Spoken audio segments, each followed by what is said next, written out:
Hello Mireille et Paulette, je suis ravie de te retrouver dans cette vidéo sur les transitions capillaires. Alors, je te rassure, la photo n'est pas du tout clickbait, ce sont mes anciens cheveux avant que je les ai coupés. Si tu ne me connais pas, donc non, c'était bien mes vrais cheveux. Aujourd'hui, on va parler de la transition capillaire pour les cheveux sains mais siliconés. Donc, et également, on va aborder la problématique des pellicules. Mais avant toute chose, Mireille, je t'invite à checker les deux vidéos de ma playlist, à savoir la première des vidéos qui t'explique comment faire une transition du chimique vers le naturel, qui t'explique ce qu'il faut faire, ce qu'il ne faut pas faire. Vraiment, cette vidéo-là reprend absolument toutes les bases, donc je t'invite vivement à la consulter au préalable ou juste après, je te la mettrai à la fin de toute façon dans les suggestions. Et tu as également une vidéo explicative de ce qu'est une transition capillaire avec tous les termes techniques, bain clarifiant, shampoing clarifiant, eau de rinçage, l'eau shampoo, etc. Enfin bref, il y a vraiment plein de choses qui sont expliquées dans cette vidéo là, donc pareil, je t'invite à aller la consulter si tu ne comprends pas tous les termes. Pareil, une vidéo qui te sera sûrement très utile, c'est la vidéo tout savoir sur ton cheveu, parce que je vais pas revenir 50 fois sur des choses que j'ai déjà expliquées auparavant. Donc là pareil, j'explique énormément de choses sur la structure interne du cheveu, sur comment il réagit, à quels soins, voilà. Donc je t'explique vraiment beaucoup de choses dans cette playlist là, donc je t'invite à aller la consulter également. Et si tu aimes mon travail, n'hésite pas à aller faire un tour sur Utip. C'est une petite plateforme qui te permet de visionner une petite publicité de 30 secondes qui me rapporte 5 centimes et qui m'évite de te bombarder de placements produits à outrance. Alors, cette transition des cheveux sains vers le naturel, c'est la transition la plus courte qui puisse exister. Donc tant mieux pour toi Mireille.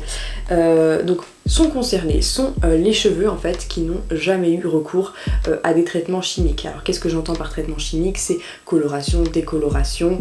Vraiment c'est un cheveu entre guillemets 100% naturel, même si tu utilisais des produits conventionnels chimiques dessus. Mais même si vos cheveux naturels ont été exemptés de traitements archi lourds et qui seraient complètement délétères pour sa fibre, ça peut être des cheveux qui sont très fins, qui sont cassants, qui sont ternes, qui ont autant de problématiques que les cheveux abîmés chimiquement. Et oui, on n'est pas toutes gâtées par la nature, on n'a pas toute une bonne génétique niveau cheveux, c'est pour ça que même les cheveux sains peuvent avoir des problématiques malgré tout. Donc le cheveu, on va dire naturel, c'est en général, entre guillemets, un cheveu peu poreux, c'est-à-dire qu'il absorbe très peu les soins qu'on va lui mettre dessus, et en général le cheveu naturel c'est un cheveu qui a une cuticule qui est très lisse sur le cheveu, tu sais, c'est les petites tuiles, donc les petites tuiles sont vraiment très bien plaquées sur le cheveu, et en général les soins ne pénètrent pas à l'intérieur du cheveu, et souvent ça vous pose un gros souci, puisque en général les bains d'huile c'est pas pour vous,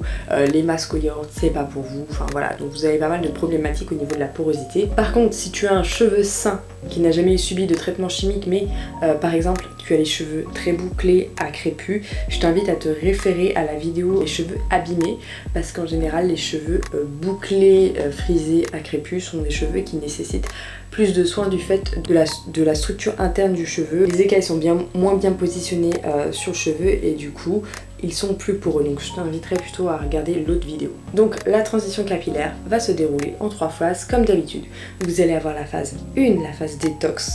Vous allez avoir la phase numéro 2, la phase de soins intensifs. Et vous allez avoir la phase numéro 3 qui est une phase de stabilisation. Donc la phase détox va consister tout simplement à détoxifier le cuir chevelu et les longueurs des produits chimiques conventionnels que vous lui avez mis dessus. Donc je vous conseille de faire sur une période de 1 mois, donc à répartir au choix. Vous faites un premier gommage du cuir chevelu. Ça va permettre de libérer les éventuels silicones que vous aviez sur le crâne et re-stimuler le scalp et re-stimuler la pousse.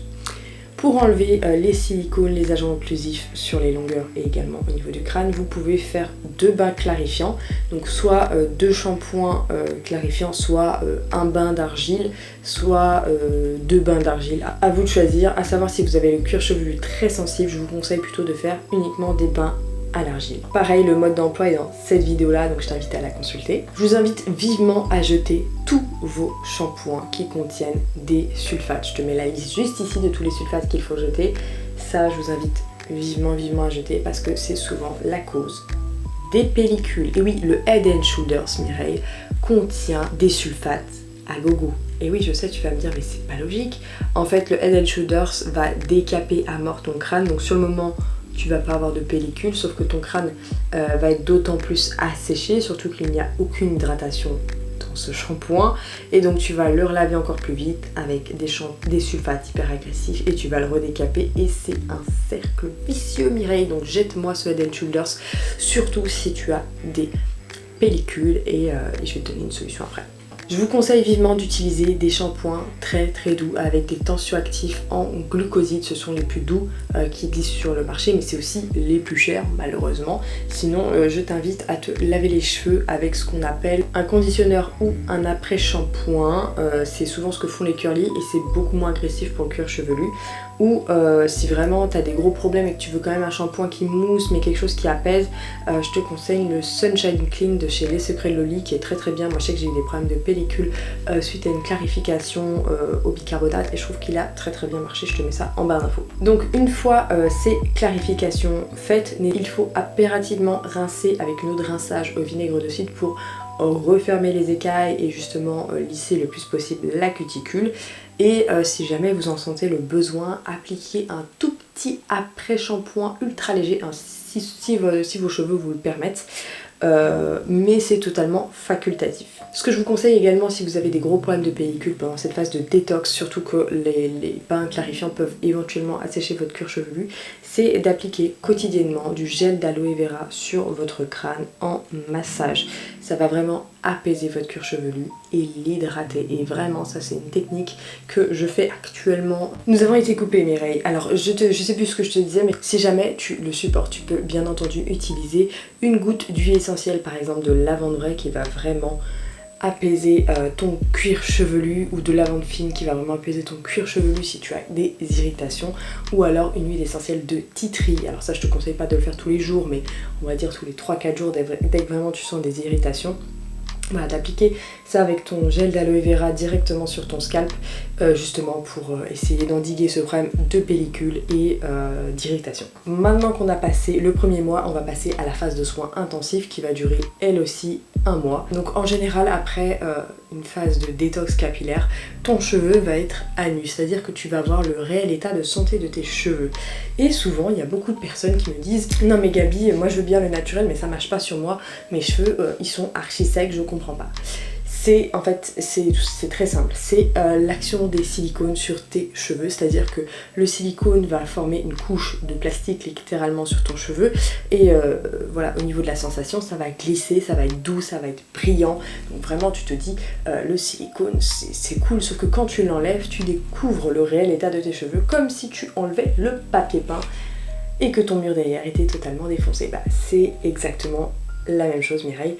Donc c'est pour ça souvent que des fois il y a des gros couacs dans les transitions capillaires et qu'il y a beaucoup de filles qui crachent entre guillemets sur le naturel parce qu'elles sont pas au courant des effets pervers des silicones. Donc à partir du moment où vous voyez votre vraie nature de cheveux, le réel état de vos cheveux, je vais te dire de couper tout ce qui est trop abîmé, tout ce qui est trop fourchu.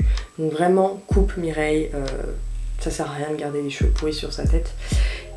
Et à partir de là, vous allez pouvoir commencer tout ce qui est bain d'huile, vu que vous n'aurez plus du tout d'agent filmogène sur vos cheveux. Je vous conseille voilà, de commencer les bains d'huile à ce moment-là. Donc tu peux le faire un shampoing sur 2. Et notamment pour les cheveux peu poreux, je te conseille pas de faire un bain d'huile en tant que tel. Tu balances une huile dans tes cheveux et c'est bon et tu laisses poser. Non, ça va pas aller. Le problème des cheveux peu poreux, c'est qu'ils ont du mal à absorber les produits parce que la cuticule, elle est trop bien fermée. Donc c'est un avantage dans la plupart du temps, mais ça peut être un inconvénient si on veut faire des soins.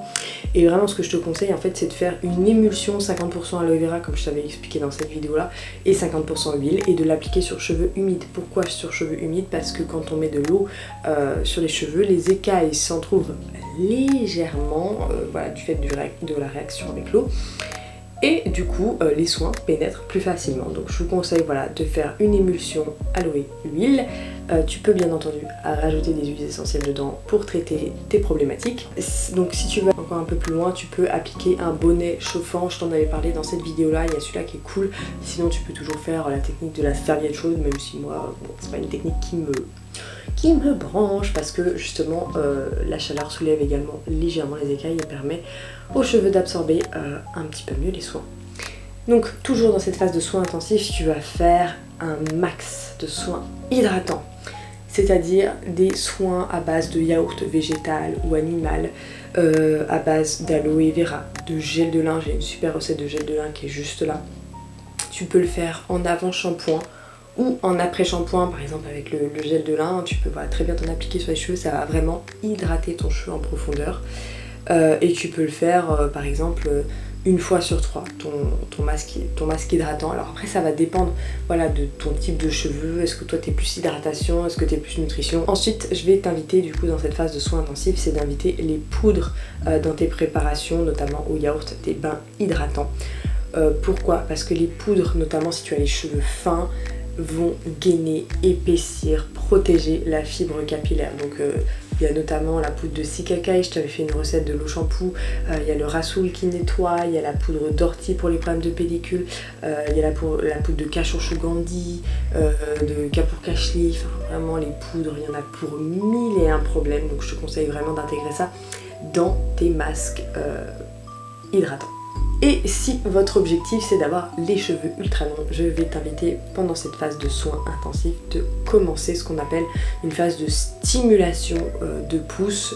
Donc ça va vraiment être d'essayer de masser le plus possible votre crâne le soir devant la télé. Enfin bref, dès que vous avez un moment, massez-vous le crâne avec la pulpe de vos doigts, faites rouler vos doigts, faites bouger votre crâne tout simplement pour activer la circulation sanguine de vos capillaires, voilà, de vos petites veines qui vont apporter les bons nutriments à vos cheveux.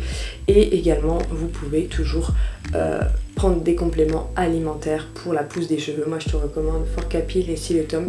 Je vais bientôt tester des compléments alimentaires 100% naturels et bio. Je t'en donnerai des nouvelles. Et du coup ces massages là tu peux le faire également donc soit avec de l'huile, soit avec de l'aloe vera si tu as toujours des problèmes de pellicule. Et ensuite après le mois passé, on va passer à la phase de stabilisation qui va durer environ 2 mois. C'est-à-dire que pendant cette phase là vous allez quand même couper, même après régulièrement les pointes, ou alors couper les fourches individuellement une à une si vous voulez pas trop perdre dans la longueur. C'est la méthode de search and destroy, c'est-à-dire que tu vas regarder tes cheveux un par un, dès que tu vois une fourche, paf, tu coupes avant que ça fasse un effet grignotage, parce que l'effet grignotage c'est pas Jojo Mireille. Donc là, dans cette phase de stabilisation, tu vas peut-être réduire la fréquence des soins, voir ce qui convient mieux à tes cheveux, donc vraiment voilà, à adapter. Et là, tu pourras peut-être investir dans des soins un petit peu plus nobles, un petit peu plus efficaces. À toi de tester, Mireille. Là, dans cette phase, vous pourrez également commencer à espacer vos shampoings si c'est possible, hein, parce que si tu es sportive et que tous les jours tu fais 2 heures de sport, bon bah oui effectivement ça peut être utile de se laver les cheveux dans ces cas-là, mais voilà, si tu as la possibilité d'espacer tes shampoings en intégrant tout simplement dans ta routine un shampoing sec, tout simplement avec du Rasoul ou de l'argile rouge par exemple, ça peut être un très très bon shampoing sec et ça te coûte vraiment pas cher à répartir sur les racines, à masser, tu brosses et hop voilà, tes cheveux sont repartis pour un tour sans avoir besoin d'être lavés. Et à partir de ce moment là, je pense notamment avec les filles qui ont les cheveux très fins, ternes, cassants, je te conseille de te mettre au henné, donc que ce soit le henné neutre ou le henné colorant. Le henné c'est la vie Mireille, c'est vraiment ce qui va te donner une épaisseur, une brillance, des reflets de malade. Enfin vraiment le henné c'est tout ce que je te conseille. Je te mets des hennés 100% végétaux, naturels et sans sel d'aluminium, sans PPD à l'intérieur. Il n'y a aucun problème avec ce type de henné parce qu'il y a certains hennés qui sont vendus dans les grandes surfaces qui contiennent des produits chimiques, même si ils te vendent ça comme naturel et ça peut éventuellement casser ton cheveu. Enfin bref, Mireille et Paulette, j'espère que cette transition pour cheveux sains t'a plu. N'hésite pas à aller mater une pub sur mon YouTube. Si tu as des critiques qui sont constructives évidemment, poste-les en commentaire, j'en tiendrai compte. En tout cas, je te fais plein de bisous et je te dis à très bientôt dans une prochaine vidéo.